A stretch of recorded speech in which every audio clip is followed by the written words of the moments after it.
নমস্কাৰ ছাত্ৰ ছাত্ৰীসকল স্বাগতম জনাইছোঁ তোমালোকৰ মৰমৰ ইউটিউব চেনেল ৰিয়েকশ্যন কনচেপ্টলৈকে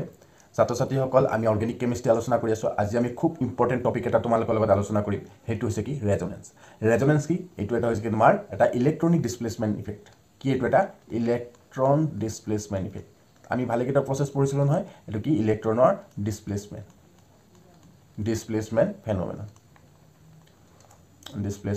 ফেন'মেনন ধুনীয়াকৈ লিখি দিছোঁ এইটো এটা কি ইলেক্ট্ৰন ডিছপ্লেচমেণ্ট ফেন'মেনন চ' ৰেজনেন্সৰ জৰিয়তে অৰ্গেনিক কম্পাউণ্ডত কি হ'ব পাৰে তোমাৰ ইলেক্ট্ৰনবিলাক এটা পইণ্টৰ পৰা আন এটা পইণ্টলৈকে তোমাৰ কি হ'ব পাৰে ডিছপ্লেচমেণ্ট হ'ব পাৰে কেনেধৰণে হয় চোৱা মই ইয়াতে লিখাই আছে লিটাৰেচাৰখিনি মই লিটাৰেচাৰলৈকে নাযাওঁ চোৱা কেনেধৰণে হয় তোমাৰ হাতত যদি এটা কি থাকে এনেধৰণে এটা কি আছে ছাপ'জ তোমাৰ হাতত কি আছে এটা গ্ৰুপ এটা আছে এই গ্ৰুপটোৰ ছাপ'জ যিকোনো ধৰণৰ হ'ব পাৰে এই গ্ৰুপটোৰ লগত যদি এটা কাৰ্বন তোমাৰ কি হৈ থাকে এটা কনজুগেটেড এনেকুৱা চেইন এটা থাকে তোমাৰ বুজি পাইছা কনজুগেটেড চেইন মানে কি এটা ডাবল বন্ড এটা ছিংগল বন্ড বা এটা ট্ৰিপল বন্ড আৰু এটা ছিংগল বন্ড এনেকুৱা ধৰণৰ কনজুগেটেড বন্ড আছে আৰু এই গ্ৰুপটো তোমাৰ কি হ'ব পাৰে এটা ইলেক্ট্ৰন উইথড্ৰয়িং গ্ৰুপ বা ইলেক্ট্ৰন ডনেটিং গ্ৰুপ বা এনেকুৱা ধৰণৰ লোন পেয়াৰো হ'ব পাৰে হয়নে নহয় লোন পেয়াৰো হ'ব পাৰে চ' এনেকুৱা ধৰণৰ পাই কনজুগেটেড ছিষ্টেম যদি থাকে তোমাৰ এনেকুৱা ধৰণৰ কি থাকে তোমাৰ পাই কনজুগেটেড ছিষ্টেম যদি পাই কনজুগেটেড সিস্টেম বলিব য'ত নেকি এটা অল্টাৰনেট সিস্টেমত কি থাকিব এটা ছিংগল বন্ড আৰু এটা কি থাকিব তোমাৰ ডাবল বন্ড এটা থাকিব হয় চ' এনেধৰণে যদি ডাবল বন্ড আৰু এটা ছিংগল বন্ড এনেধৰণে থাকে তাৰ লগতে ইলেক্ট্ৰন উইথড্ৰয়িং গ্ৰুপ বা এটা ইলেক্ট্ৰন ডনেটিং গ্ৰুপ বা এটা যদি লোন পেয়াৰ থাকে হয় এই গ্ৰুপটোৰ ওপৰত তেনেহ'লে কি হ'ব চোৱা এই যদি ছাপ'জ ইয়াত এটা লোন পেয়াৰ আছে তেনেহ'লে কি হ'ব এই লোন পেয়াৰটো ইয়াৰ ওপৰত তোমাৰ কি হ'ব ডনেট হৈ যাব ডনেট হোৱাৰ লগে লগে এই যিটো পাই ইলেক্ট্ৰন আছে পাই ইলেক্ট্ৰনটো ইয়াতে তোমাৰ কি হৈ যাব ডিলোকেলাইজ হৈ যাব আকৌ এইটো ইয়াতে হৈ যাব হয়নে নহয় এনেধৰণে তোমাৰ কি হৈ গৈ থাকিব পাই ইলেক্ট্ৰনটো কি হৈ গৈ থাকিব ডিলোকেলাইজেশ্যন হৈ থাকিব পাই ডিলোকেলাইজেশ্যন হৈ থাকিব বুজি পাইছানে চ' এনেধৰণে যদি কনজুগেটেড ছিষ্টেম এটা যিটো পাই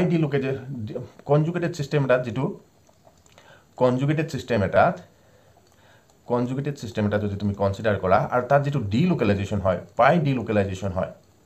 সেই পাই ডিলোকেলাইজেশ্যনটোকে কি বুলি কোৱা হয় চ' এইটো স্পেলিংটো ভুল হৈছে বাৰু যিটো কনজুগেটেড ছিষ্টেমত আমাৰ পাই ডিলোকেলাইজেশ্যন হয় সেই পাই ডিলোকেলাইজেশ্যনটোকে তোমাৰ কি বুলি কোৱা হয় ৰেজনেন্স বুলি কোৱা হয় ঠিক আছে চ' ইয়াতে আমি লিখি দিছোঁ চোৱা the resonance effect describes the delocalisations of electron in a molecule with conjugated bond this delocalisation stabilise the molecule আমি যিমানেই মলিকুল এটা ডিলোকেলাইজেশ্যন এনেধৰণে যদি ৰেজনেন্স হৈ পেলাই ডিলোকেলাইজেশ্যন হৈ থাকে তেনেহ'লে সেই মলিকুলটো তোমাৰ কি হৈ গৈ থাকিব ষ্টেবিলিটি বাঢ়ি গৈ থাকিব আৰু যিমানেই ষ্টেবিলিটি বাঢ়ি গৈ থাকে তেনেহ'লে তাৰ যিটো ৰিয়েক্টিভিটি থাকিব মলিকুলটোৰ সেই ৰিয়েক্টিভিটিটো কি হৈ গৈ থাকিব তোমাৰ ডিক্ৰিজ হৈ গৈ থাকিব হয় যিহেতু ষ্টেবিলিটি আৰু ৰিয়েক্টিভিটি কি ইটো আনটোৰ ভাইচ ভাৰ্চা ষ্টেবিলিটি বাঢ়িলে ৰিয়েক্টিভিটি কমি যাব ৰিয়েক্টিভিটি বাঢ়িলে ষ্টেবিলিটি কমি যাব হয় নে নহয় এইটো নেচাৰেল ল হয় নে নহয় চ' এইটো তোমালোকে চায়েন্স পঢ়িলে এই বস্তুটো জানিবই লাগিব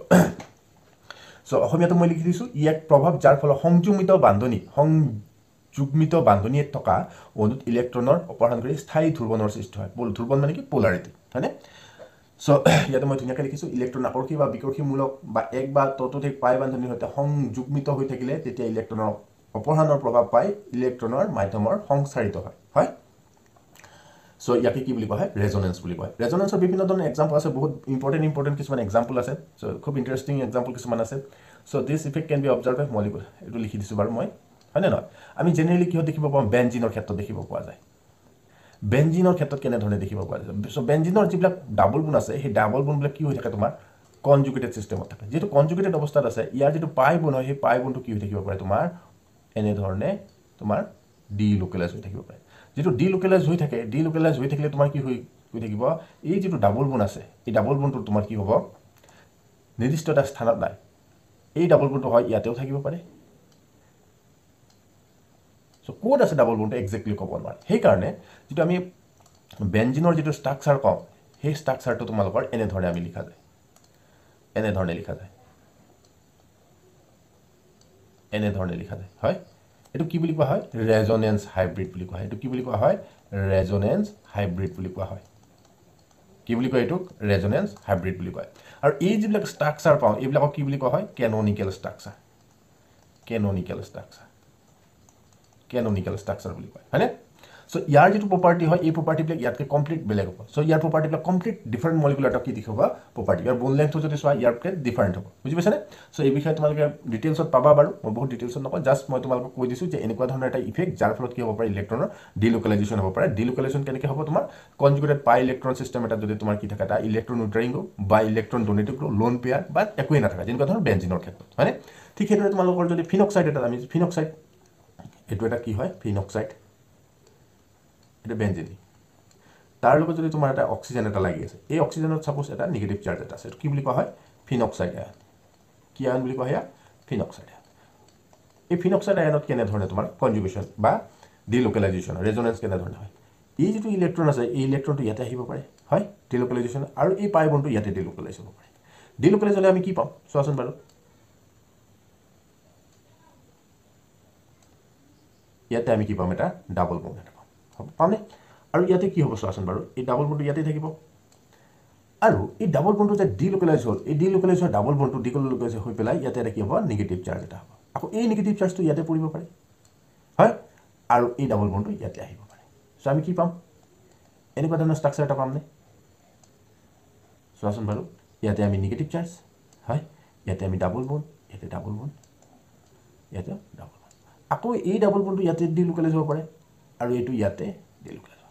সৰি এই নেগেটিভ চাৰ্জটো ইয়াতে ডিলোকেলাইজ হ'ব আৰু এইটো ডাবল বন্ডটো ইয়াতে ডিলোকেলাইজ হ'ব হয়নে সো এনে ধৰণে কি হ'ব পাৰে তোমাৰ পাই ইলেক্ট্ৰন সিস্টেমত পাই ইলেক্ট্ৰন সিস্টেম যিবিলাক নেকি কনজুগেটেড অৱস্থাত থাকে কনজুগেটেড অৱস্থা থাকিলে এনে ধৰণে তোমাৰ কি দেখাব পাৰে ডিলোকেলাইজেশ্যন আৰু এই ডিলোকেলাইজেশ্যনটো কি বুলি কোৱা হয় ৰেজোনেন্স বুলি কোৱা হয় কি বুলি কোৱা হয় ৰেজোনেন্স বুলি কোৱা হয় ঠিক আছে সো যেতিয়া আমি মেকানিজম পঢ়িম সেই মেকানিজম পঢ়িলে ৰেজোনেন্সৰ বহুত ইম্পৰ্টেন্ট থাকে যেটো কিছুমান ষ্ট্ৰাকচাৰ তোমালোকে দেখিবা যে ৰেজোনেন্স যেতিয়া দেখুৱাইছে ষ্ট্ৰাকচাৰটো কি কৰিছে তোমাৰ ষ্টেবিলিটি দেখুৱাইছে হয়নে তাৰ ৰিএক্টিভিটিটো লগে লগে কমি গৈছে সো এইবিলাক কেতিয়াবা তোমালোকৰ দৰকাৰ হ'ব যেতিয়া ৰিএকচন সো এইটো বেনজিনৰ ক্ষেত্ৰত ৰেজোনেন্স ষ্ট্ৰাকচাৰ হয়নে না মই এইটো দেখুৱাইছোৱে তাৰ পিছত এইটো বেনজিনৰ ঠিক সেইদৰে এচিটেট আয়নৰ ক্ষেত্ৰত আমি কেনেকুৱা ধৰণৰ পাওঁ চোৱাচোন বাৰু এচিটেট আয়নৰ ক্ষেত্ৰত দেখুৱাইছো এইটো এচিটেট আয়ন মানে কেনেকুৱা ধৰণৰ হ'ব নেকি এচিটেট আয়নটো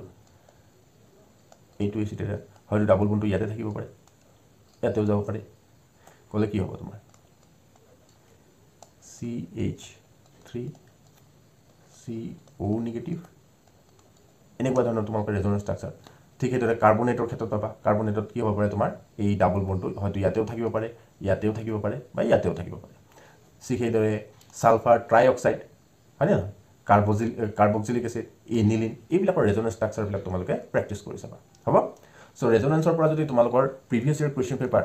সো এইচএছৰ যদি প্ৰিভিয়াছ ইয়াৰ নিটৰ যদি প্ৰিভিয়াছ ইয়াৰ এই কুৱেশ্যন পেপাৰবিলাক তোমালোকক লাগে তেনেহ'লে মই তোমালোকৰ বা আইটি জেই যদি তোমালোকৰ কি লাগে প্ৰিভিয়াছ পিৱাই কিখিনি লাগে কমেণ্ট ছেকশ্যনত তোমালোকে জনাবা কমেণ্ট ছেকশ্যনৰ পৰা মই তোমালোকক বাকিখিনি ডিছকাছ কৰিম হয় বেছিকেলি মই তোমালোকৰ এইচএছৰ কিনে মই মোষ্ট অবভিয়াছ মই তোমালোকক জনাই দিম কৰোঁ নে নকৰোঁ মই নেক্সট ক্লাছত তোমালোকক জনাই দিম হ'ব